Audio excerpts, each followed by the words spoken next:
20-minute isiXhosa presents. Molo bhuti, yithi molo ebantwaneni. Molweni bantwana. Sifunda ntoni namhlanje? Mna, wena, bona. Oh, namhlanje sifunda ngokuthi mna, wena, bona. Sifunda ngezimelabizo. Ngoku ke ukuthi wena ngesingesi sithi you. Kwaye ukuthi mna ngesingesi sithi me. Ukuthi yena ngesingesi sithi she ukuba ungumuntu obhinqileyo. Okanye he ukuba ungumuntu oyindoda. Ukuthi bona ngesingesi sithi they. Kwaye ukuthi thina ngesingesi sithi we. Ngoku masisebenzise ezimelabizo kwizivakaliso. Bhuti, sitsho njani ukuba mna ndiyathetha?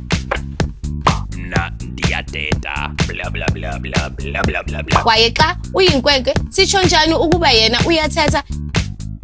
Yena uyathetha.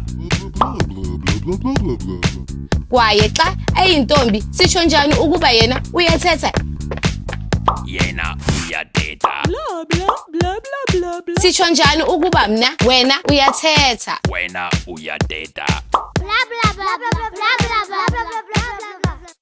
Bona bayathetha. Bona bayathetha.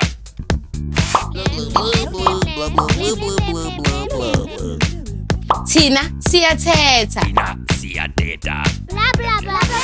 Kwaye ngoku usungasebenzisa ezimelabizo wakhe izivakalisi. Hamba kakuhle bhuti. Hambani kakuhle bantwana.